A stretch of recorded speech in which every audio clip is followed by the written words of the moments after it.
Alors, on va continuer cette leçon. Juste avant, je vais revenir un peu sur la carte tournante ici. Pour finir de vous expliquer, donc on va se mettre en commentaire peut-être la partie face ici. On va juste voir la carte arrière. Et pourquoi on la met à 180 comme ça par défaut? Parce que si on ne le fait pas, on a ça, on a la carte qui nous fait face. Mais lorsqu'on la retourne potentiellement, on la verrait à l'envers.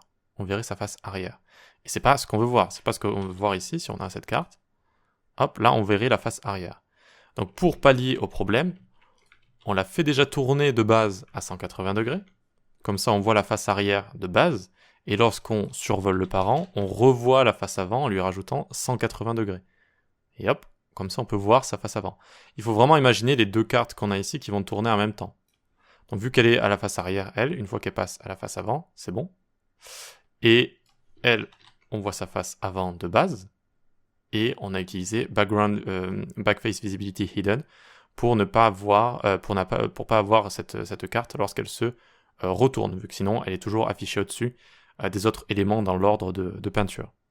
Et donc ça nous permet d'avoir ce genre de choses. Il faut vraiment imaginer les deux qui vont tourner en même temps, et que celle-ci est déjà retournée de base, elle est à l'envers, comme si on la voyait dans un miroir, comme lorsqu'on regarde du texte dans un miroir, et on la remet à l'avant ici, comme ça. Voilà. Allez, on peut continuer, on va descendre en dessous. On ne peut pas transitionner depuis une valeur auto. Donc ça c'est assez connu, ou en tout cas vous le rencontrez quand vous commencez à toucher aux transitions et aux animations. On ne peut pas créer de transition ou d'animation d'une valeur auto vers une autre valeur en pixels, pourcentage, VW, etc. A noter qu'on peut néanmoins animer la propriété transform non de base sans l'instancier avec une valeur précise. Donc ça fait partie des choses en CSS qu'il faut connaître, donc on va faire des petits tests ensemble. La transition ne fonctionne pas si on ne définit pas une valeur en pixels de base, car oui, c'est auto par défaut, on ne peut pas animer de auto à x pixels. Ok, donc voyons voir. Transition, je le mets width, 1 seconde, is out. Et ensuite, je vais venir hover juste là. Alors vous, je crois qu'il n'y ait pas le hover, donc vous pouvez le rajouter si vous le souhaitez. Je vais vérifier ça, ouais. Donc vous pouvez rajouter ça. Instantiate hover values hover.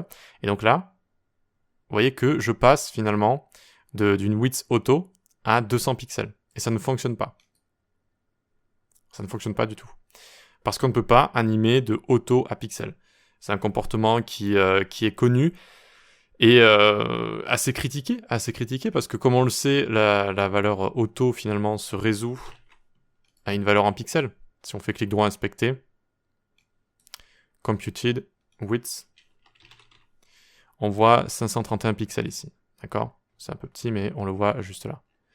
Voilà. Donc, on pourrait dire, bon, ben, finalement, oui, ça peut fonctionner. De 500 pixels à 200 pixels, le navigateur devrait pouvoir le calculer, ou en tout cas en CSS, ça devrait fonctionner.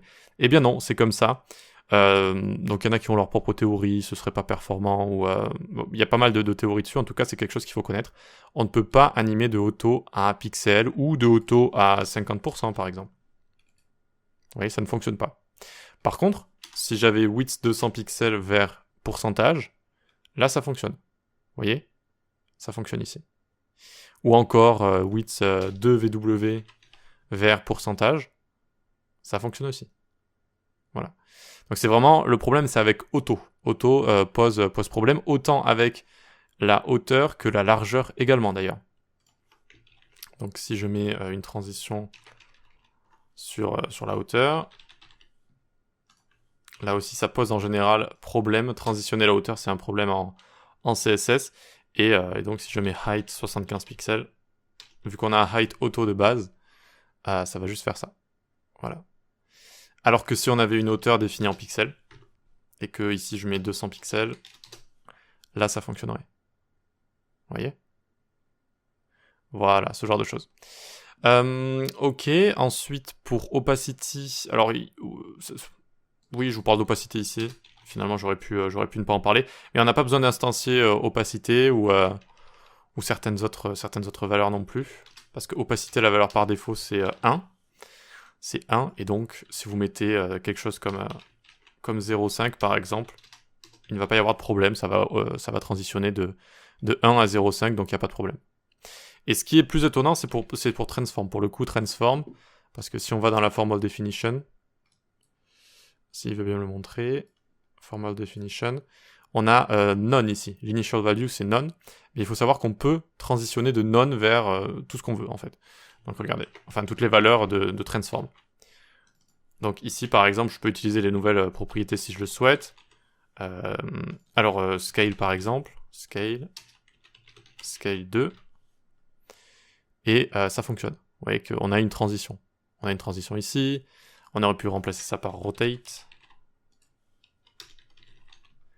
Et ça aurait aussi fonctionné. Ok ? Voilà, donc on voit que ça fonctionne même de none vers une valeur, mais c'est vraiment la valeur auto qui a du mal à être transitionnée. Peut-être que dans le futur, ce sera réglé, mais à mon avis non, parce que sinon ça voudrait dire que y a plein de sites qui pourraient ne plus fonctionner. Donc à mon avis, ce sera quelque chose qui restera toujours. Il faut juste l'avoir en tête. Ensuite, annulation d'une transform. La transition ou l'animation d'une propriété transform va annuler toutes les précédentes. Cela veut dire que si on a appliqué une transformation sur un élément et qu'on cherche à animer une propriété transform sur ce dernier, il faut réécrire toutes les valeurs, toutes les fonctions CSS que l'on souhaite garder. L'utilisation des nouvelles propriétés permet de gérer ce problème. Donc ça aussi, c'est un problème assez courant. Donc par exemple, on a notre child ici, c'est ce petit carré qu'on a là. Et regardez, je vais le rotate de base, 45 degrés. Ok. Puis j'ai une transition sur transform, et quand je hover le parent, je crois, quand je hover le parent, eh bien, je veux juste scale. Mais on voit en fait que le scale remet le rotate à 0 également. Parce que j'ai pas spécifié ici que je voulais scale et rotate. Comme ceci. Vous voyez ? On pourrait s'y attendre. On pourrait se dire ici, bon, bah, j'ai déjà rotate là, je veux juste changer le scale. Eh bien non, du coup, ça revient à 0 au niveau du rotate. Donc ça, c'est un petit oubli en général qui peut provoquer des bugs. Hein. Tout simplement. Donc la solution, c'est ça. Juste là. Hop. Hop. Et une autre solution encore plus pratique serait d'utiliser les propriétés individuelles. Donc ici, je vais mettre en commentaire ça, et ça, je vais juste le dupliquer. Et donc à ce niveau-là, je mettrai un rotate 45 degrés. Rotate 45 degrés, puis rotate juste ici. Ok. Après, ce que je voudrais animer, c'est le scale. C'est le scale, pardon. Donc scale ici. Donc rotate de base, vous voyez que c'est bon, j'ai le rotate. Et du coup, ici, ce que je peux changer, c'est simplement le scale. 1.2, comme ça. Voilà. Donc maintenant, j'utilise deux propriétés différentes. Rotate ici et scale là. Ce n'est plus la même propriété transform qui gère le tout.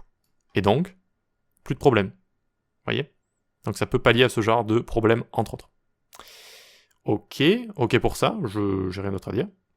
On peut continuer avec le transition all. Donc ça aussi, quand on débute, c'est une mauvaise pratique. Et ça fait partie de choses que lorsqu'on regarde à votre code et qu'on voit qu'il y a un transition all, eh bien, malheureusement pour vous, ça veut dire que... Enfin, ça veut dire que c'est un code qui est un peu amateur, on va dire. Parce qu'il n'y a pas vraiment de cas où transition all est utile, en fait. Ne me dites pas qu'un jour vous vous êtes dit, tiens, moi j'ai vraiment... Là, je vais appliquer une transition sur toutes les propriétés CSS qui existent et qui sont transitionnables. Ça, ce n'est pas le cas. Quand on met transition all, en général, c'est quand on débute un peu, on n'a pas trop envie de s'embêter, et on se dit, bon, je mets all comme ça, voilà, je me prends pas la tête, et puis ça transitionnera tout ce que je souhaite transitionner. Donc pourquoi c'est une mauvaise pratique? Pour plein de cas différents, pour plein de choses différentes. C'est une mauvaise pratique qu'on peut souvent voir dans le code des débutants. La valeur all va appliquer une transition sur absolument toutes les propriétés, ce qui n'est jamais ce que l'on souhaite. Cette pratique peut poser les problèmes suivants. Appliquer une transition non voulue à une propriété qu'on modifie via une pseudo-classe. Donc à un moment donné, vous allez venir ici, et donc dans une pseudo-classe, je vais vous le copier là, vous allez changer opacity et scale comme ça, au hover, et ça va s'animer comme ça. Alors j'ai mis 20 secondes, on peut le faire un petit peu plus rapidement. Et ça va s'animer.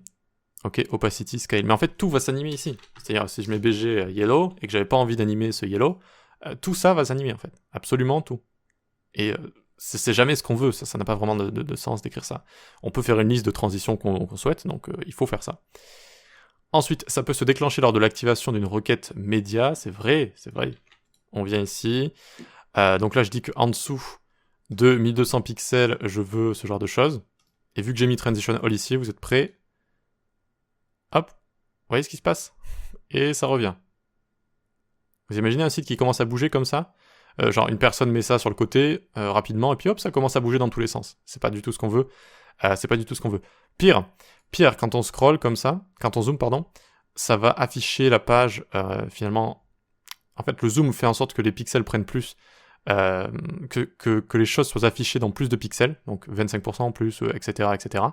Mais aussi, ça affiche votre page en un format plus petit. C'est-à-dire que, imaginons là, je suis à 1000 pixels, si je commence à zoomer comme ça l'affiche à un format téléphone, et si je dézoome, là, je l'affiche à un format télévision. D'accord? C'est ça qui est en train de se passer. Et maintenant, regardez notre petit carré rouge ici. Quand je vais zoomer, dézoomer, ça l'active en fait. Ça l'active parce que je passe en dessous et au-dessus de 1200 pixels ici. C'est comme ça que le zoom fonctionne. Ça change aussi les dimensions dans lesquelles est affichée la page. Voilà, donc c'est aussi un problème. Le zoom, ça peut déclencher tout ça. C'est mauvais pour les performances et c'est peu maintenable. On ne sait pas ce qu'on anime et historiquement c'est mauvais pour les performances. Ça peut également déclencher l'exécution d'une fonction écouteur d'événements mise en place. Oui, c'est vrai. Bon, je l'ai pas ici, mais si on a un événement transition end, par exemple, et que des transitions comme ça se déclenchent pour rien, ça peut le déclencher, ce qui peut être mauvais, hein, déclencher des événements pour rien. Ça peut poser problème si on visualise le site qu'on développe avec un serveur local qui ajoute le CSS modifié morceau par morceau, sans rafraîchir la page à chaque fois, ce qui réactive les transitions. Alors je vais peut-être vous sauver la vie, mais regardez. Si je mets 20 secondes ici, et que je vais avec VS Code. Alors c'est le cas avec VS Code et avec beaucoup de serveurs locaux. Donc je vais dans Settings ici, c'est avec l'extension Live Server. Live Server, vous avez ceci. Settings Full Reload. Donc par défaut, le serveur local injecte le CSS sans faire un full reload de la page, seulement le CSS qui a changé. Et lorsqu'il fait ça, en fait ça redéclenche les transitions ici. Donc si je décoche ça, ok, donc une fois que vous avez fait ça, vous pouvez relancer, reload le live server, enfin le VS Code, ici, Ctrl-Shift-P, ici, reload window, ça va vous recharger la page, et relancer le live server. Et normalement, une fois que vous en êtes là, vous mettez en commentaire ici les media queries, et on redescend tout en bas. Ok. Et là, on voit déjà que c'est en train de fonctionner, notre transition. Et si je fais un changement ici, par exemple margin left, 200 pixels, je descends tout en bas, je vois que ça s'anime. Vous voyez, ça s'anime. Et si je fais un BGC orange, ça va également s'animer. Vous voyez là, ça s'anime comme ça. Donc là, on pourrait croire que c'est un bug du navigateur. On pourrait dire vraiment, bah, c'est le navigateur qui fait un peu des siennes parce que j'ai mis un transition all. Pas du tout. C'est le live server, le serveur local. Donc soit avec l'extension, mais aussi avec la plupart des autres live servers, hein, qui vont juste rajouter le CSS qui a changé au lieu de faire un full reload. Et du coup, ça va activer les transitions. Voilà. Donc c'est un bug. Enfin, c'est un bug. En général, vous ne voulez pas ça, hein, vous ne voulez pas injecter juste le CSS, à chaque fois vous voulez un full reload, pour deux raisons, bah déjà pour les transitions ici, mais aussi si on fait des changements, surtout avec une page comme ça assez construite, pas juste une page tout en haut, mais une page qui a déjà beaucoup de contenu, je vais essayer de le faire pour vous, vous allez voir. Voilà, c'est ça, parfait. Eh bien, ça remonte tout en haut comme ça. Vous voyez, ça a remonté tout en haut, et ça, je m'étais arraché les cheveux pour comprendre ce qui se passait quand j'avais des pages un peu longues. Alors ça dépend des pages, ça dépend de ce que vous avez, etc. C'est vraiment un peu bizarre tout ça. Mais lorsque vous faites des changements à la main, eh bien, au lieu de vous montrer juste le changement, ça va remonter tout en haut comme ça et juste rajouter le CSS que vous avez changé, ce qui n'est pas ce que vous voulez.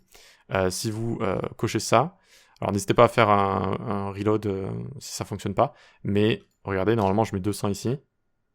Alors, ok. Bon, pour faire un reload, Ctrl-Shift-P, reload window, voilà.